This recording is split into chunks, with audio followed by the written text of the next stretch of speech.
Assalamualaikum warahmatullahi wabarakatuh, salam sejahtera. Perkenalkan, saya Muhammad Refnu Ohara, Esikom Emikom, dosen program studi bisnis digital, Fakultas Ilmu Komputer, Universitas Lancang Kuning. Video ini dibuat untuk melengkapi persyaratan sertifikasi dosen tahun 2026, yaitu pernyataan diri dosen dalam unjuk kerja Tridharma Perguruan Tinggi, PDD, UKT, PT pada bidang pengajaran. Pada kesempatan ini, saya akan melaksanakan pembelajaran pada mata kuliah media sosial dan komunikasi digital dengan bobot 3 SKS yang diberikan kepada mahasiswa semester 4 program studi bisnis digital.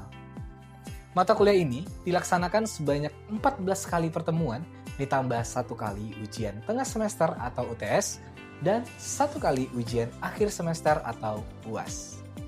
Mata kuliah media sosial dan komunikasi digital ini membahas tentang konsep, teori, dan implementasi komunikasi digital dalam mendukung aktivitas bisnis di era transformasi digital. Artinya, mahasiswa akan mempelajari perkembangan media sosial, perilaku audiens, pemanfaatan berbagai platform media sosial, hingga pengukuran efektivitas komunikasi menggunakan indikator kinerja berbasis data. Melalui mata kuliah ini, mahasiswa diharapkan mampu merancang strategi komunikasi digital yang kreatif, serta mampu mendukung pencapaian tujuan organisasi maupun bisnis digital. Untuk capaian pembelajaran lulusan atau CPL, yaitu 1. Merupakan CPL 2, yaitu lulusan memiliki penguasaan terhadap konsep, teori, prinsip, metode, dan praktik bisnis digital sebagai landasan dalam menganalisis, merancang, mengembangkan, dan mengevaluasi solusi bisnis berbasis teknologi digital. CPL 3, yaitu lulusan memiliki kemampuan memanfaatkan teknologi digital, multimedia, sistem informasi, analisis data, kecerdasan buatan, serta berbagai platform digital. CPL 4, yaitu lulusan memiliki kemampuan untuk merancang serta mengevaluasi strategi bisnis digital, pemasaran digital, dan model bisnis berbasis inovasi sesuai kebutuhan organisasi, pengembangan teknologi, dan dinamika pasar global. Capaian pembelajaran mata kuliah atau CPMK. Nantinya, setelah mengikuti mata kuliah ini, mahasiswa juga diharapkan mampu untuk yang pertama, menjelaskan konsep dasar media sosial dan komunikasi digital dalam konteks bisnis digital. Yang kedua, menganalisis karakteristik berbagai platform media sosial serta perilaku audiens digital. Yang ketiga, merancang strategi komunikasi digital yang sesuai dengan tujuan organisasi dan karakteristik target audiens. Yang keempat, mengembangkan konten digital yang kreatif dan relevan sesuai karakteristik masing-masing platform media sosial. Dan yang kelima, yang terakhir, mengevaluasi efektivitas strategi komunikasi digital menggunakan indikator kinerja utama atau Key Performance Indicator atau KPI sebagai dasar pengambilan keputusan dan perbaikan strategi komunikasi. Satu semester, mahasiswa akan mempelajari beberapa pokok bahasan sebagai berikut. Yang pertama, konsep dasar media sosial dan komunikasi digital. Yang kedua, perkembangan media sosial dan perilaku pengguna digital. Yang keenam, digital storytelling and copywriting. 13, presentasi proyek strategi komunikasi digital. Dan yang 14, evaluasi dan refleksi pembelajaran. Seluruh materi pembelajaran dapat diakses melalui Learning Management System atau LMS Universitas Lancang Kuning. Untuk sistem penilaian pada mata kuliah ini terdiri atas kehadiran 10%, aktivitas partisipatif tugas proyek dan outcome pembelajaran atau OBE, 40%, ujian tengah semester atau UTS 20%, ujian akhir semester atau UAS sebanyak 30%. Pendekatan pembelajaran yang saya terapkan mengacu pada Outcome Based Education atau OBE. Dalam implementasinya, saya menerapkan pendekatan Student Centered Learning melalui model Project Based Learning, Case Based Learning, dan Problem Based Learning. Mahasiswa tidak hanya mempelajari konsep secara teoritis saja, tetapi juga mengimplementasikannya melalui proyek nyata dalam bentuk kreatif digital agency. Setiap kelompok nantinya atau setiap agensi itu berperan sebagai agensi yang menangani kebutuhan komunikasi digital klien atau mitra, ya, interaktif. Ada juga diskusi kelompok, studi kasus, presentasi, praktik pembuatan konten digital, serta penyelesaian proyek secara kolaboratif. Demikian pemaparan singkat mengenai mata kuliah yang saya ampu. Melalui pendekatan ini diharapkan mahasiswa memperoleh pengalaman belajar yang autentik, membangun portofolio profesional, serta siap menghadapi kebutuhan dunia usaha dan dunia industri. Berikut adalah cuplikan video pembelajaran pertemuan 4 dengan materi strategi komunikasi digital. Selamat menyaksikan. Baik, Assalamualaikum warahmatullahi wabarakatuh. Kurang semangat, jadi saya kasih pantun. Jalan-jalan ke pasar malam, tidak lupa menunaikan sholat. Izinkan saya ulangi salam, semoga yang jawab jodohnya dekat. Assalamualaikum warahmatullahi wabarakatuh. Waalaikumsalam warahmatullahi wabarakatuh. Selamat pagi semuanya. Pagi Pak. Apa kabar, sehat? Saya sehat. Oke, baik teman-teman. Hari ini kita masuk ke pertemuan keempat ya. Oke, teman-teman, mengenai strategi komunikasi digital. Ini salah satu kompetensi yang sangat penting ya, yang harus dimiliki oleh seorang praktisi maupun pebisnis digital. Karena harapannya semuanya nanti mau jadi ahli digital marketing kan ya, atau digital creator. Nah, strategi ini bakal sangat penting sekali. Baik teman-teman, sebelum kita lanjut ke materi, baiknya kita berdoa dulu menurut agama dan kepercayaan masing-masing. Berdoa dimulai. Berdoa selesai.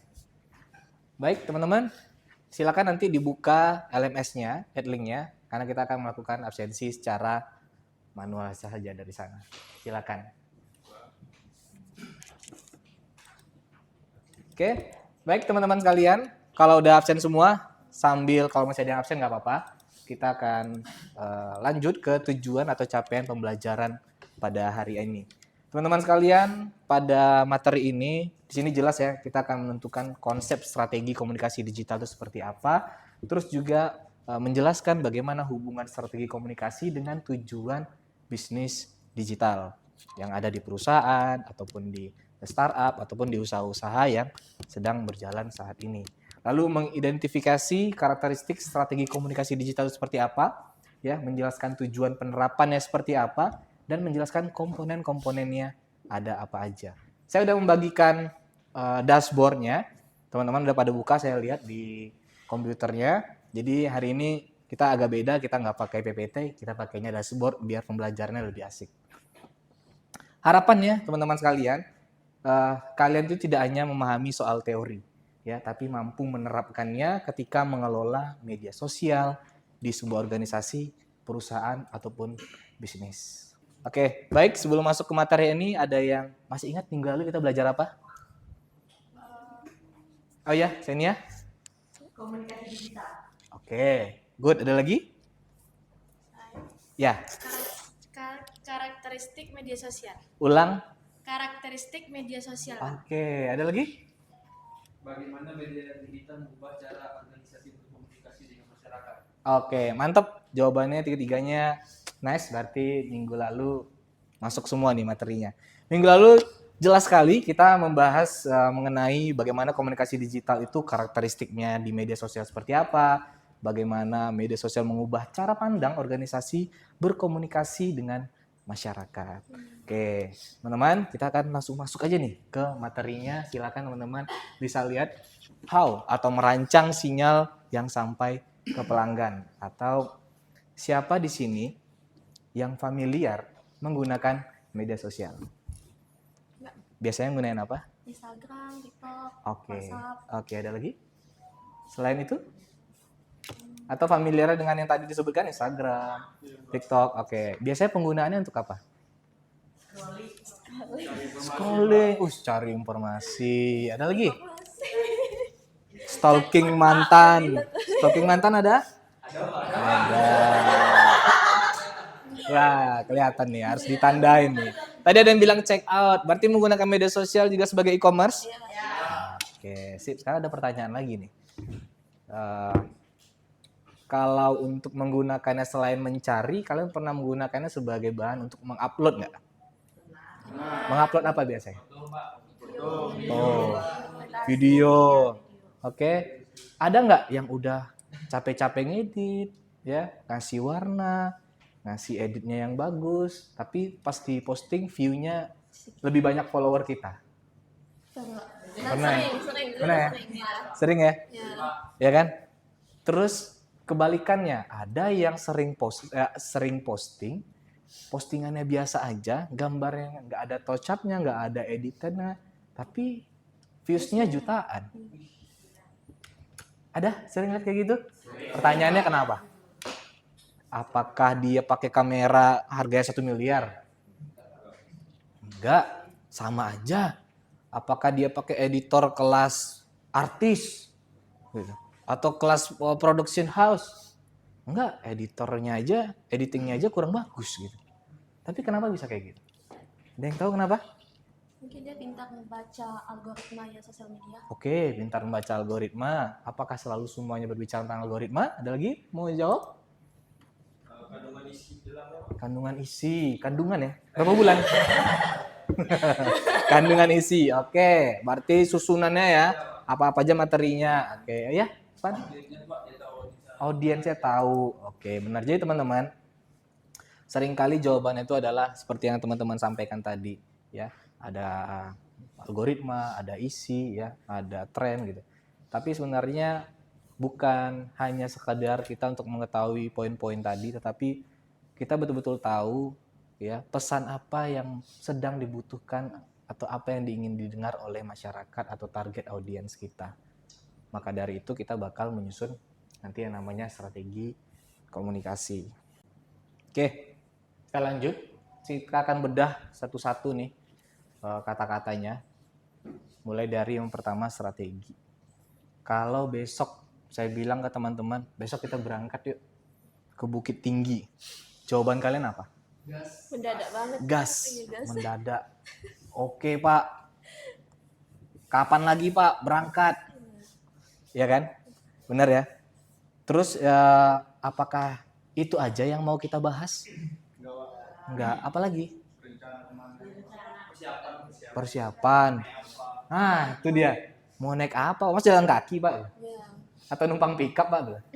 Ya kan? Mau naik apa ya, Pak? Terus kalau naik mobil, patungan duitnya berapa untuk bayar bensin? Nanti isi bensinnya di mana? Ya kan? Terus berangkatnya jam berapa, Pak? Ya kan?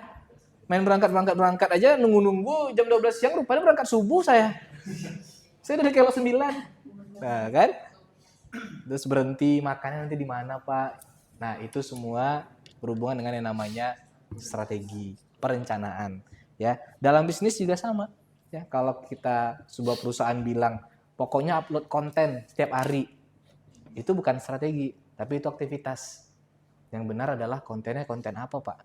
Ditujukan untuk siapa? Ya kan? Susunannya seperti apa kontennya, Pak?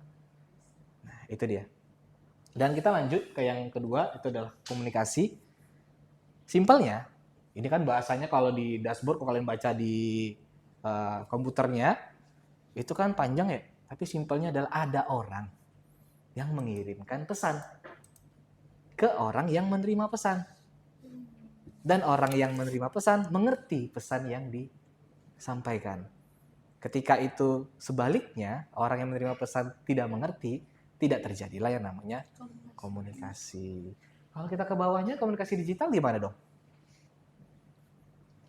Penyampaian komunikasi melalui teknologi gitu. Oke, benar. Ada aspek teknologi, ya bisa pakai aspek internet juga ya. Masuk ke sana ya. Nah, sekarang kita lanjutkan lagi yang paling bawah. Kita gabungkan ketiganya. Strategi, komunikasi digital. Apa dong? Kalau strategi komunikasi digital, gabungannya direkap jadi apa dong? Merancang komunikasi supaya tujuan organisasinya tercapai atau tujuan dari bisnisnya tercapai. Oke. Saya izin tulis di papan. Ini kita hapus dulu ya. Oke, silakan lihat ke dashboardnya, teman-teman sekalian. Lihat ke dashboard, mengapa strategi komunikasi digital itu penting banget. Oke, ada yang mau coba membantu menjelaskan? Karena udah ada di depan layar kalian. Izin Pak. Ya. Jadi mengapa strategi komunikasi digital itu penting? Salah satunya yang sering terjadi saat ini adalah bagaimana kita bisa menyesuaikan perubahan perilaku konsumen. Oke, masuk ya ke poin pertama ya. Ya. Menyesuaikan perubahan perilaku konsumen. Ada lagi yang mau coba? Biasanya mahasiswa sekarang ini pinter dengan dia baca outline aja, dengan baca subjudul aja dia udah bisa memberikan persepsi atau argumennya sendiri. Boleh? Yang dibilang Tira tadi sangat tepat. Pintar-pintar anak bisnis digital ini. Nomor 2, meningkatkan efektivitas komunikasi. Apa itu? Setiap konten punya tujuan yang jelas, bukan sekedar aktivitas rutin. Jadi apa yang kita buat itu benar-benar terpakai sesuai tujuannya. Bikin konten, it not just about bikin konten, upload udah, tapi kita pengennya itu ada hasilnya. Jadi kita kalau pas bikin tadi nggak capek. Nah, yang ketiga, mengoptimalkan sumber daya. Dengan adanya belajar strategi, kita tahu sumber daya nggak perlu dibuang sia-sia. Karena kita udah tahu mau melakukan apa untuk siapa. Jadi kalau ada hal yang nggak penting, join nih di sini. Oh mohon maaf, kita kerjakan yang ini dulu. Karena tadi poin nomor 3, mengoptimalkan sumber daya. Nggak terbuang sia-sia dia. Ya. Keempat, membangun hubungan pelanggan. Apa tuh Hamzah?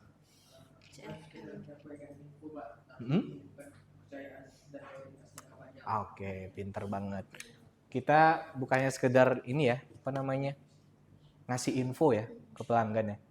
Dengan ada strategi ini kita juga memikirkan bagaimana si pelanggan tadi atau customer baru tadi bisa tetap bertahan di kita. Tentu memberikan fitur-fitur informasi yang dibutuhkan sama mereka. Lalu mendukung keputusan berbasis data. Seluruh aktivitas komunikasi digital dapat diukur keputusan jadi lebih objektif dan akurat. Biasanya anak-anak bisnis digital itu kalau dia udah sarjana nggak jauh-jauh dari konten kreator, ya, terus digital marketer, bergeraknya di bidang digital marketing ya. Amin. Amin. Kan semuanya mau ke sana kan? Ya, Pak. Nah, mungkin tiba-tiba keluar dari sini jadi jauh dari yang dipelajari. Tentu pengennya searah ya, sebidang gitu. Jadi harapannya dengan adanya komponen strategi ini, inilah nanti jadi SOP-nya teman-teman sekalian.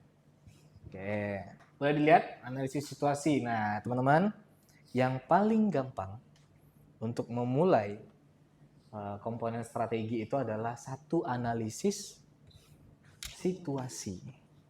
Posisi kita tuh seperti apa sih sekarang? Ya kan? Di mana sih posisi kita?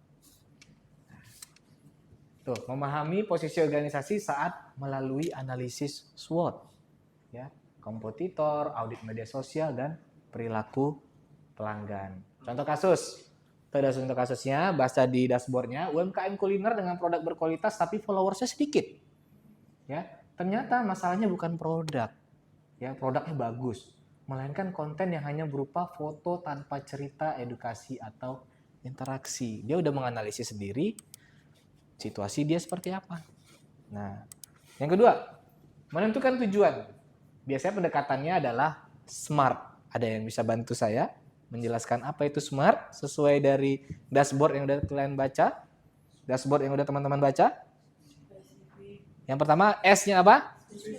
Spesifik. Apa itu spesifik? Oke, spesifik. Apa tadi? Jelas, tidak ambigu. Yang kedua, M. Oke. Apa itu? Terukur. Oke, yang ketiga, A-nya. Oke, achievable. Apa itu? Realistis. Oke, lanjut. R. Oke, apa itu relevan? Apa? Ngomongnya satu-satu dong, yang jelas dong. Apa? Mendukung tujuan bisnis. Mendukung. Oke, terakhir. Tempo. Ada batas waktu. Oke. Ada batas Lalu ada menentukan target audiens ya, teman-teman. Ini gampang banget menentukan target audiens ini. Pesan boleh sama tapi penyampaiannya itu produk sama tapi penyampaiannya beda. Kalau saya nyampaikan ini spidol ke teman-teman sekalian, gunanya untuk apa? Kayak untuk membantu proses pembelajaran penulisan di whiteboard, ya kan? Begitu juga kalau saya kasih ini ke anak saya yang kecil, saya kasih apa nih? Nah, ini apa? Ini untuk apa? Untuk mainan dong, sama dia beda-beda. Untuk sama orang yang lebih tua, gunanya untuk apa? Sama-sama menulis, tapi mungkin untuk kebutuhan yang berbeda, dan pesan yang harus disampaikan juga nggak mungkin sama. Gitu. Memilih media tentunya, lanjut lagi, menentukan pesan utama, ya. Oke, memilih media komunikasi, sama terakhir nanti indikator keberhasilan. Oke. Dalam buat strategi, ya, kita ada namanya framework. Framework itu bahasa Inggrisnya kalau di Indonesia kan jadi apa? Frame itu apa? Rangka, bingkai, kerangka, word, kerja. Jadi biasakan kalau mau buat sesuatu harus ada yang namanya framework. Oke. Yang pertama ada SOSTAK, teman-teman bisa baca. Situation analysis, objektif, ya, menentukan tujuan, strategi, menyusun arah strategis, taktik, action, dan kontrol.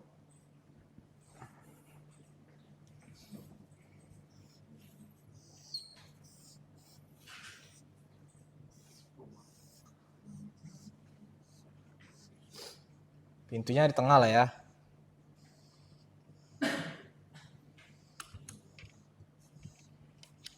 Ini misalnya rumah, teman-teman sekalian.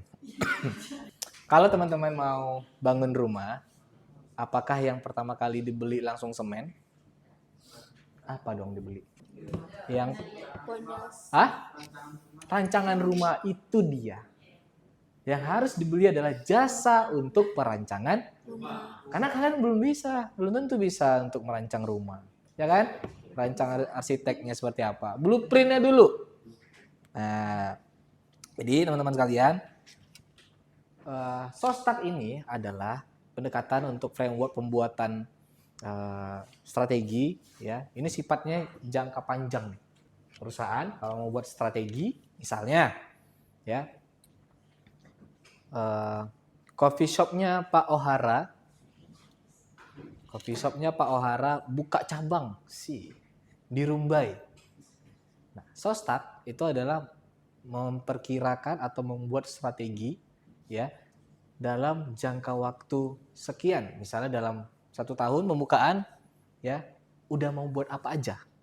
Mulai dari situasinya seperti apa, belum ada yang kenal sama kafe tersebut. Objektifnya apa?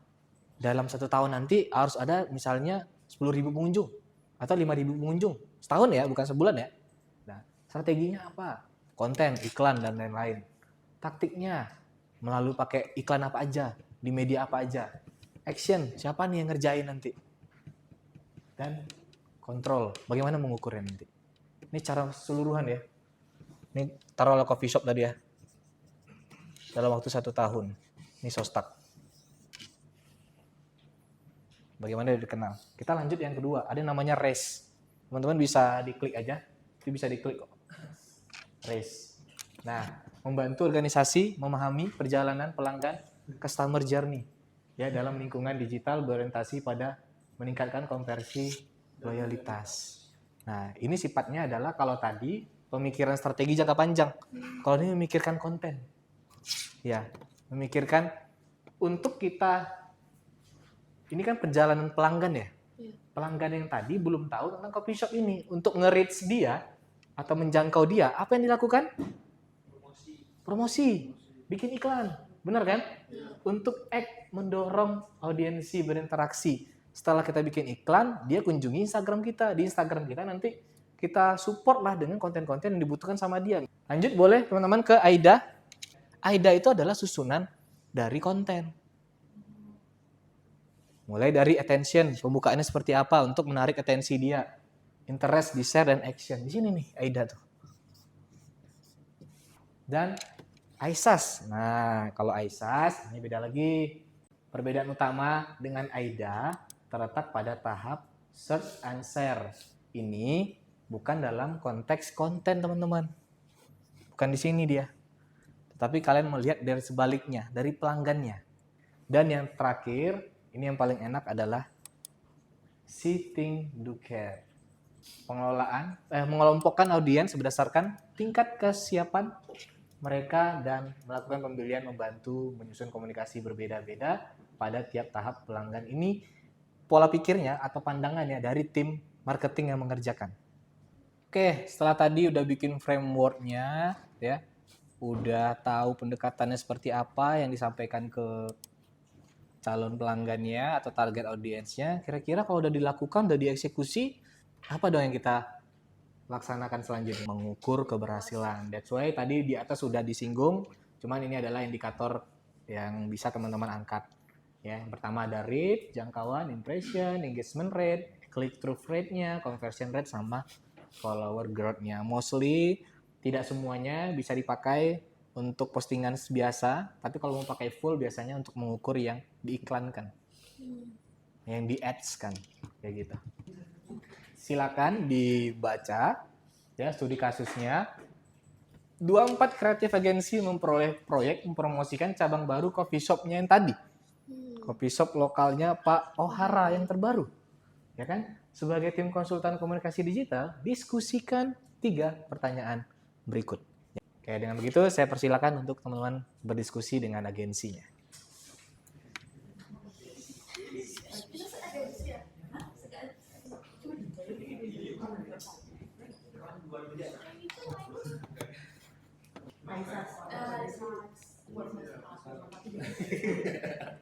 Jadi yang mana yang cocok kira-kira? Oke, baik. Kira-kira ada yang mau mencoba untuk mempresentasikan menurut agensinya? Boleh Adira, silakan Adira. Ini izin berdiri atau gimana? Berdiri dong, berdiri, boleh. Izin ya teman-teman. Jadi Pak Ohara kan ingin membuat coffee shop. Ya, amin. Amin. Jadi Pak Ohara mau nanya nih ke agensi, kira-kira framework apa nih yang cocok untuk menyusun strategi komunikasi coffee shop Bapak Ohara nih? Membutuhkan perencanaan yang lebih mendalam secara menyeluruh. Nah, itu soal start. Ketiga itu dia udah menjalankan coffee shop, berarti coffee shop itu udah berjalan. Dan Baru kita fokusnya pakai ke framework behavior itu. dari pelanggan ya. Tadi kan kemudian minggu keempat barulah kita live report dari media sosial itu. Oke. Yes, Pak. Keren jawabannya, boleh di-applause dulu. Terima kasih. Teman-teman, saya ada pertanyaan. Ini gampang nih pertanyaannya. Sebelum saya tutup perkuliahannya. Saya udah bikin sostaknya. Oke. Untuk framework pembukaan coffee shop-nya. Saya udah bikin pendekatan dengan konten ke calon pelanggannya melalui framework RACE. Oke. Saya juga udah buat kontennya berdasarkan pendekatan AIDA. Kan semuanya, tinggal terakhir nih. Biar tahu saya ini berhasil, harus ngapain saya? Cek indikator keberhasilan. Iya. Cek indikator keberhasilan atau KPI dari apa yang sudah saya kerjakan tadi. Kesimpulannya untuk pembelajaran hari ini, strategi komunikasi digital itu merupakan proses yang sistematis dalam merancang komunikasi agar tujuannya tercapai. Strategi komunikasi tidak dimulai dari membuat konten saja, tetapi dimulai dari memahami kondisi organisasi perusahaan, ya, menetapkan tujuan, mengenali audiensnya kita sendiri, menentukan pesan, memilih medianya, serta menetapkan indikator keberhasilan atau KPI. Hari ini harapannya bisa membantu untuk project 1 semester kita, di mana agensi kalian nanti akan memiliki klien kan udah mulai mencari klien, ya. Nantinya rata-rata biasanya klien itu akan meminta kalian untuk menyusun strategi komunikasi digital. Ini framework ini bisa teman-teman gunakan. Ya, silakan nanti dijalankan, dibicarakan dengan kliennya dan diterapkan. Baik, untuk pertemuan berikutnya kita nanti akan membahas tentang perencanaan konten digitalnya. Saya ucapkan terima kasih, semoga teman-teman selalu dalam keadaan sehat dan nilai perkuliahannya bagus-bagus semua. Amin. Saya tutup, wabillahi taufik walhidayah. Assalamualaikum warahmatullahi wabarakatuh. Waalaikumsalam warahmatullahi